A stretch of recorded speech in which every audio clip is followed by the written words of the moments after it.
The characteristics of a good leader, first of all, energy. Energy is contagious. You need energy in order to get stuff done. One of the most important things is the ability to outlast your opponents and to inspire people around you through your energy and through your passion. So energy is certainly very, very important. Second quality I think of a good leader is you need to be able to tolerate conflict. Oftentimes there will be opposition. Doesn't matter how good your idea is, someone will say they oppose it. And so many people are very conflict averse and they back away from conflict. And because they back away from conflict, they're not willing to really push their ideas forward. So I think that's a second characteristic. You have to be willing to, to tackle tough issues and to tackle people who resist what you're trying to get done. I think, a third quality is you need to be able to put yourself in the other's place. You need empathic understanding.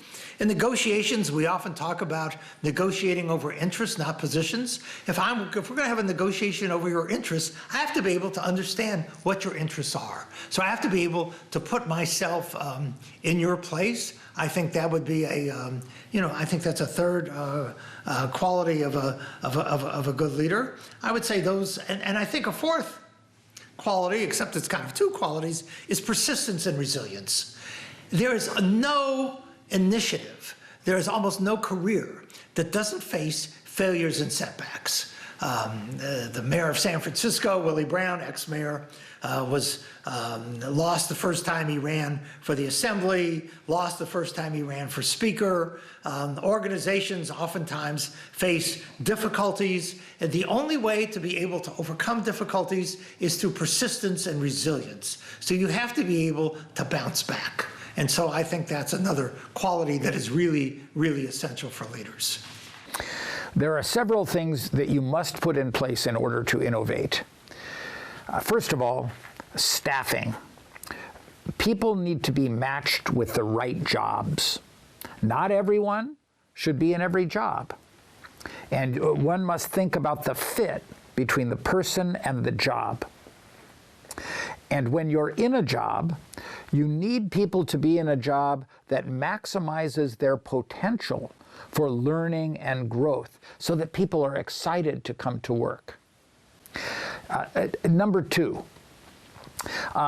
systems and processes.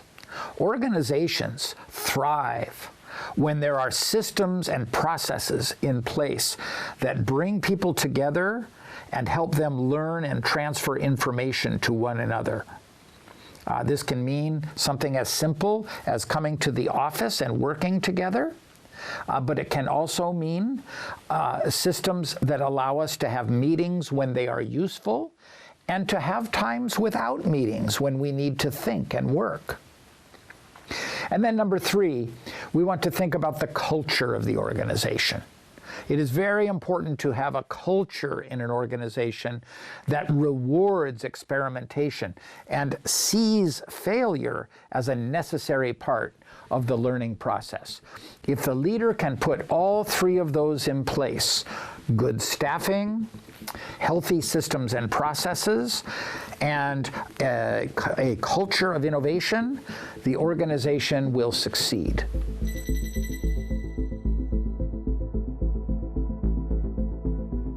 The most important thing that you can do in your company to increase innovation is to reward people for thinking about non-consensus ideas. Let me explain. Many innovations, especially small incremental innovations, are consensus innovations. Everyone agrees that they should be done next. Those are the easy innovations. They still take work, but no one argues with you if you're doing a consensus innovation. The difficulty is experimenting with a non-consensus idea. A non-consensus idea is an idea that many people think is wrong. The more people are debating and saying that an idea is wrong, the more you should try it. You see, non-consensus ideas usually are wrong, but when they do succeed, they are disruptive. They are breakthroughs. They introduce new logics that transform the way that we think and act. Yeah, so failure is key to the success of growing through competition. Once again, let's think of it in terms of our children. If I go to my son and I see that he is having trouble, I do not discourage him. I try to teach. I try to help. I try to encourage him. Because only by making a mistake do we learn. It's the same for companies. If a company never makes a mistake, it means it has never taken a risk. And if a company never takes a risk, that means it will never innovate. It is stagnant. Failure is the first step in the process of learning. We learn when things go outside of what we expected. When things only happen the way we expect, we don't learn. And then we stand still. So failure must be part of the process of learning in a company. And it is up to leaders to exemplify this idea for their people. You know, people are smart.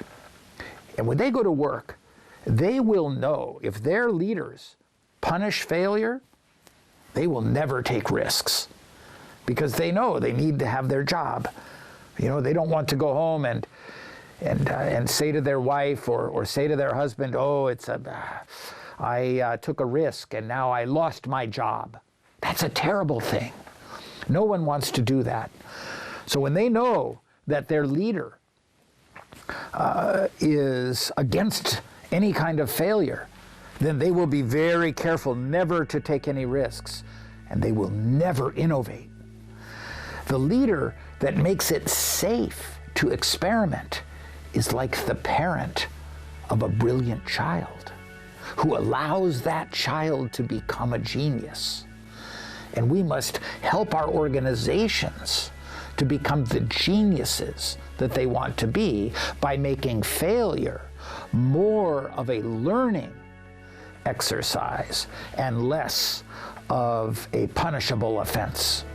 So, what do we learn from history? Well, if you're very clever, you may be able to tell what not to do. That's to say, the study of failure is probably more informative than the study of success. You cannot always tell if someone succeeds how they did it, because there are so many variables, but you can usually see what fails and why, and try to avoid repeating that. So history is a stern teacher. It's a harsh teacher. It tells you what not to do. It's not so good at telling you what you should do. Humans learn from mistakes.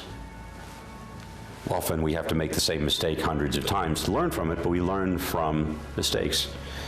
History is a long record of mistakes. So if we can learn from the mistakes of others, perhaps we can avoid some ourselves. The great British painter Turner once said, "I never wasted a mistake."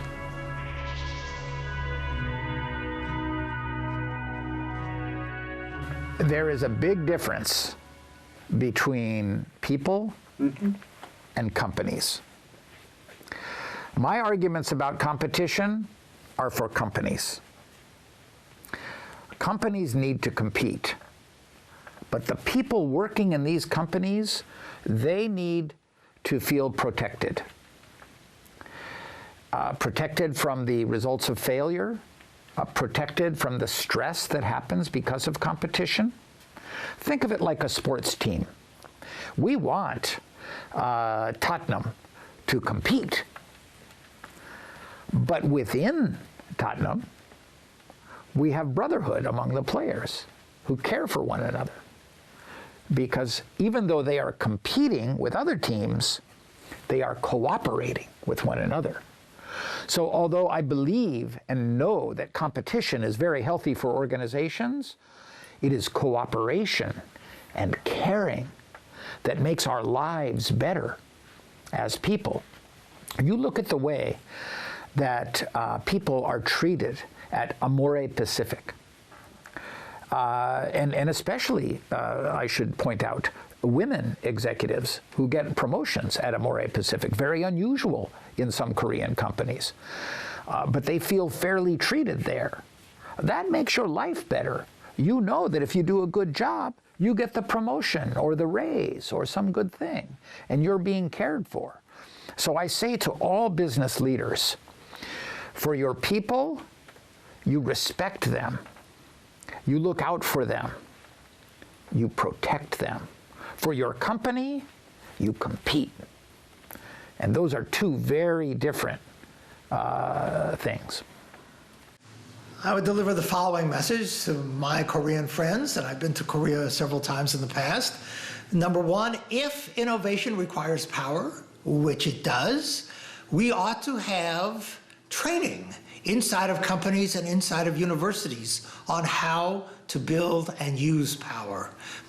So as opposed to power being, the organization's last dirty secret, it's the secret to success. And so therefore there needs to be much more education in both schools and inside of companies' internal development programs on power, on how to build it, on how to use it. So that would be one message. And the second message is that, in the words of my friend Gary Loveman, who used to run Caesars, the big casino company, if you want to be liked, get a dog. I think we overemphasize harmony at the expense of progress.